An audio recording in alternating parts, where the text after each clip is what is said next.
जय श्री राधे कृष्णा मित्रों, आपका हमारे चैनल हिंदू कथा सागर में हार्दिक स्वागत है। आइए सुनते हैं हरतालिका तीज व्रत की पौराणिक कथा। यह हरतालिका तीज व्रत कथा शिवजी ने ही मां पार्वती को सुनाई थी। शिव भगवान ने इस कथा में मां पार्वती को उनका पिछला जन्म याद दिलाया था। हे गौरा, पिछले जन्म में तुमने मुझे पाने के लिए बहुत छोटी उम्र में कठोर तप और घोर तपस्या की थी। तुमने ना तो कुछ खाया और ना ही पिया, बस हवा और सूखे पत्ते चबाए।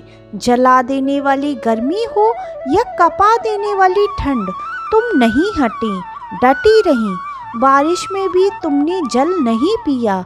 तुम्हें इस हालात में देखकर तुम्हारे पिता बहुत परेशान हुए और उनको दुखी देखकर नारद मुनि आए और उन्होंने कहा कि मैं भगवान विष्णु के भेजने पर यहाँ आया हूँ। वह आपकी कन्या से ही विवाह करना चाहते हैं। इस बारे में भी आपकी राय जानना चाहते हैं। नारद जी की बात सुनकर आपके पिता बोले, अगर भगवान विष्णु यह चाहते हैं तो उन्हें कोई आपत्ति नहीं, परंतु जब तुम्हें इस विवाह के बारे में पता चला तो तुम दुखी हो गई। तुम्हारी एक सहेली ने तुम्हारे दुख का कारण पूछा तो तुमने कहा कि मैंने सच्चे मन से भगवान शिव का वरण किया है, किंतु मेरे पिता ने मेरा विवाह विष्णु जी के साथ तय कर दिया है।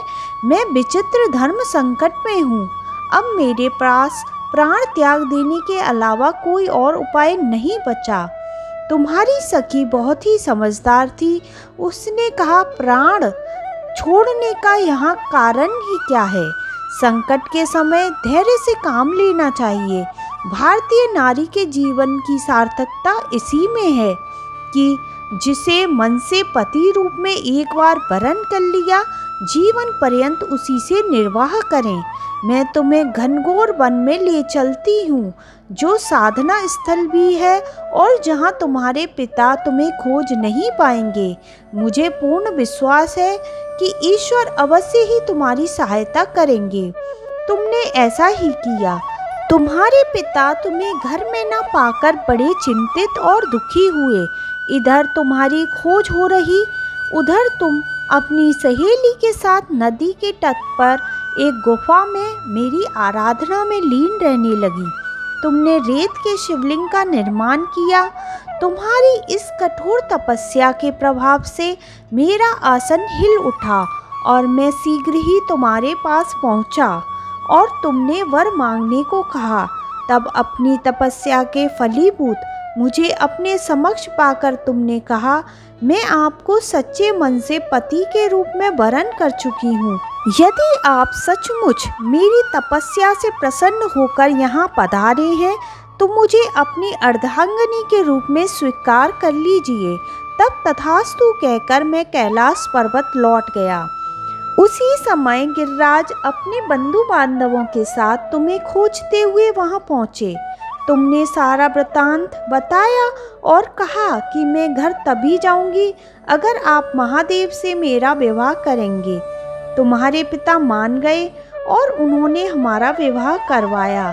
इस व्रत का महत्व यह है कि मैं इस व्रत को पूर्ण निष्ठा से करने वाली प्रत्येक स्त्री को मनवांछित फल देता हूँ। इस पूरे प्रकरण में तुम्हारी सखी ने तुम्हारा हरण किया था, इसीलिए इस व्रत का नाम हरतालिका व्रत हो गया। इस व्रत से जुड़ी एक मान्यता यह भी है कि इस व्रत को करने वाली स्त्रियां पार्वती जी के समान ही सुखपूर्वक पति रमन करके शिवलोक को जाती हैं। सौभाग्यवती स्त्रियां अपने सुहाग को अखंड बनाए रखने और अविवाहित युवतियां मन मुताबिक वर पाने के लिए हरतालिका तीज का व्रत करती हैं। इस दिन व्रत करने वाली स्त्रियां सूर्योदय से पूर्व ही उठ जाती हैं और नहाकर पूरा श्रृंगार करती हैं। पूजन के लिए केले के पत्तों से मंडप बनाकर गौरी शंकर की प्रतिमा स्थापित की जाती है। इसके साथ पार्वती जी को सुहाग का सारा सामान चढ़ाया जाता है। रात में भजन कीर्तन करते हुए जागरण कर 3 बार आरती की जाती है और शिव पार्वती विवाह की कथा सुनी जाती है।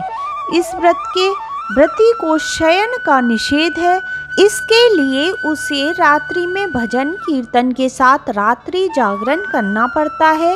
प्रातः काल स्नान करने के पश्चात श्रद्धा एवं भक्ति पूर्वक किसी सुपात्र सुहागिन महिला को श्रृंगार सामग्री, वस्त्र, खाद्य सामग्री, फल, मिष्ठान एवं यथाशक्ति आभूषण का दान करना चाहिए। रेत के शिवलिंग बनाए हैं तो उनका जलाशय में विसर्जन किया जाता है और खीरा खाकर व्रत को संपन्न किया जाता है। बोलो शिव माता पार्वती की जय। अगर दोस्तों आपने अभी तक हमारे चैनल हिंदू कथा सागर को सब्सक्राइब नहीं किया है तो सब्सक्राइब कर लें और बेल आइकन को भी प्रेस कर दें ताकि हमारे आने वाले वीडियोस की नोटिफिकेशन आपको समय पर मिल सके। और वीडियो पसंद आए तो वीडियो को लाइक और कमेंट में हर हर महादेव, जय मां पार्वती, जय श्री कृष्णा अवश्य लिखें। धन्यवाद।